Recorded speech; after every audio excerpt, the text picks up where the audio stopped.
Halo Malaysia, terima kasih karena sudah menonton video-video berita-berita terkini daripada channel ini. Sebelum kita mulakan berita seterusnya, jangan lupa tekan butang like, komen, share, dan subscribe.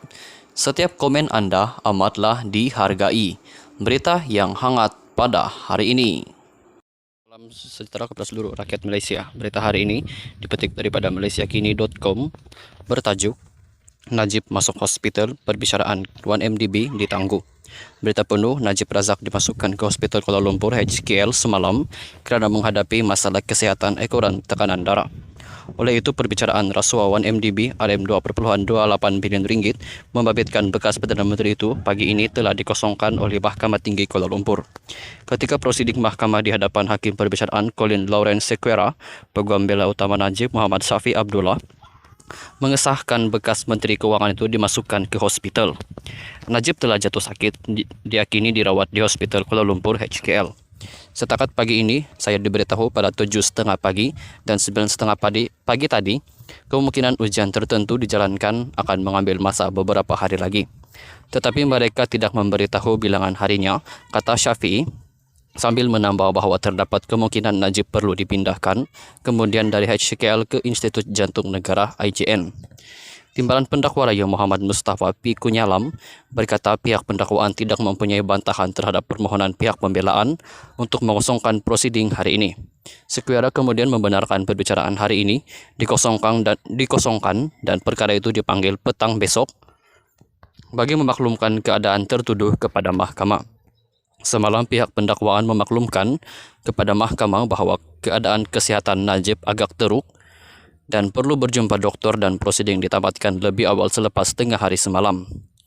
Secara berasingan semalam, pegawai khas Najib Muhammad Muklis Maghribi mendedahkan bahawa doktor di Hospital Kuala Lumpur HKL melakukan kolonoskopi ke atas bekas Perdana Menteri itu dan menemui pelbagai ulcer perut, ulcer baru. Masalah sama berulang sejak 15 tahun lalu. Dia berkata doktor juga melakukan biopsi yang menyebabkan sedikit pendarahan dan beberapa ulcer terpaksa dipotong untuk menghentikan pendarahan. Najib dibicarakan atas 4 pertuduhan salah guna kuasa dan 21 pertuduhan pengubahan wang haram membabitkan RM2.28 bilion ringgit daripada 1MDB. Ahli Parlimen pekan itu didakwa melakukan 4 pertuduhan rasuah di Islamic Bank, Berhad Cawangan Jalan Raja Chulan di Bukit Ceylon, Kuala Lumpur antara 24 Februari 2011 dan 19 Disember 2014. Bagi 21 pertuduhan pengubahan wang haram, Najib didakwa melakukan kesalahan itu di bank yang sama antara 22 Mac 2013 dan 30 Ogos 2013. Pihak pendakwaan berhujah bahawa salah laku di 1MDB dilakukan oleh ahli perniagaan dalam buruan, Low Tech Joe atau Jolo, dan beberapa yang lain dengan restu Najib. Pasukan pembelaan tertuduh bagaimanapun mendakwa bekas Perdana Menteri dan Menteri Kewangan itu tidak mengetahui jenayah yang dilakukan di 1MDB dan penyelewengan itu hanya didalangi oleh Jolo dan ahli pengurusan dana yang lain. 1MDB dan SRC International dimiliki sepenuhnya oleh Menteri Kewangan diperbadankan MOF INC. Najib juga pernah menjadi pengurusi lembaga penasihat 1MDB dan berkhidmat sebagai penasihat emeritus kepada SRC International. Dia kini menjalani hukuman penjara selama 12 tahun dan denda RM210 juta ringgit selepas Mahkamah Persekutuan pada 23 Ogos menolak rayuannya terhadap sabitan SRC International atas 7 pertuduhan jenayah. Sekian saja berita untuk hari ini. Kita jumpa lagi di video yang seterusnya. Stay safe, stay healthy. Bye-bye. Salam sejahtera kepada seluruh rakyat Malaysia. Berita hari ini dipetik daripada malaysiakini.com bertajuk Najib masuk hospital, perbicaraan 1MDB ditangguh. Berita penuh, Najib Razak dimasukkan ke Hospital Kuala Lumpur HKL semalam kerana menghadapi masalah kesihatan ekoran tekanan darah.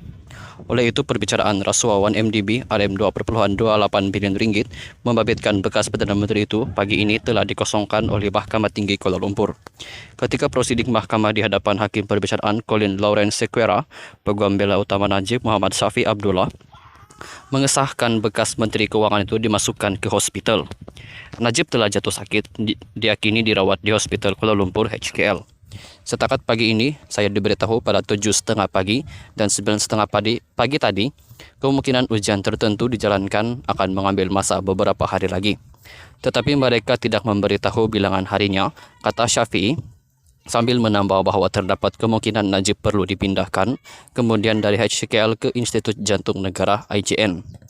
Timbalan pendakwa Raya Muhammad Mustafa P. Kunyalam berkata pihak pendakwaan tidak mempunyai bantahan terhadap permohonan pihak pembelaan untuk mengosongkan prosiding hari ini. Sekuara kemudian membenarkan perbicaraan hari ini dikosongkan dan perkara itu dipanggil petang besok bagi memaklumkan keadaan tertuduh kepada mahkamah. Semalam pihak pendakwaan memaklumkan kepada mahkamah bahwa keadaan kesehatan Najib agak teruk dan perlu berjumpa dokter dan prosiding ditamatkan lebih awal selepas tengah hari semalam. Secara berasingan semalam, pegawai khas Najib Muhammad Muklis Maghribi mendedahkan bahwa dokter di Hospital Kuala Lumpur HKL melakukan kolonoskopi ke atas bekas Perdana Menteri itu dan menemui pelbagai ulcer perut, ulcer baru. Masalah sama berulang sejak 15 tahun lalu. Dia berkata dokter juga melakukan biopsi yang menyebabkan sedikit pendarahan dan beberapa ulcer terpaksa dipotong untuk menghentikan pendarahan. Najib dibicarakan atas 4 pertuduhan salah guna kuasa dan 21 pertuduhan pengubahan wang haram, membabitkan RM2.28 bilion ringgit daripada 1MDB. Ahli Parlimen pekan itu didakwa melakukan 4 pertuduhan rasuah di Islamic Bank, Perhad Cawangan Jalan Raja Chulan di Bukit Ceylon, Kuala Lumpur antara 24 Februari 2011 dan 19 Desember 2014. Bagi 21 pertuduhan pengubahan wang haram, Najib didakwa melakukan kesalahan itu di bank yang sama antara 22 Mac 2013 dan 30 Ogos 2013. Pihak pendakwaan berhujah bahwa salah laku di 1MDB dilakukan oleh ahli perniagaan dalam buruan, Law Tekjo atau Jolo, dan beberapa yang lain dengan restu Najib. Pasukan pembelaan tertuduh bagaimanapun mendakwa bekas Perdana Menteri dan Menteri Keuangan itu tidak mengetahui jenayah yang dilakukan di 1MDB dan penyelewengan itu hanya didalangi oleh Jolo dan ahli pengurusan dana yang lain. 1MDB dan SRC International dimiliki sepenuhnya oleh Menteri Keuangan diperbadankan MOF INC. Najib juga pernah menjadi pengurusi lembaga penasihat 1MDB dan berkhidmat sebagai penasihat emeritus kepada SRC International. Dia kini menjalani hukuman penjara selama 12 tahun dan denda RM210 juta ringgit selepas Mahkamah Persekutuan pada 23 Ogos menolak rayuannya terhadap sabitan SRC International atas 7 pertuduhan jenayah. Sekian saja berita untuk hari ini. Kita jumpa lagi di video yang seterusnya. Stay safe, stay healthy. Bye-bye.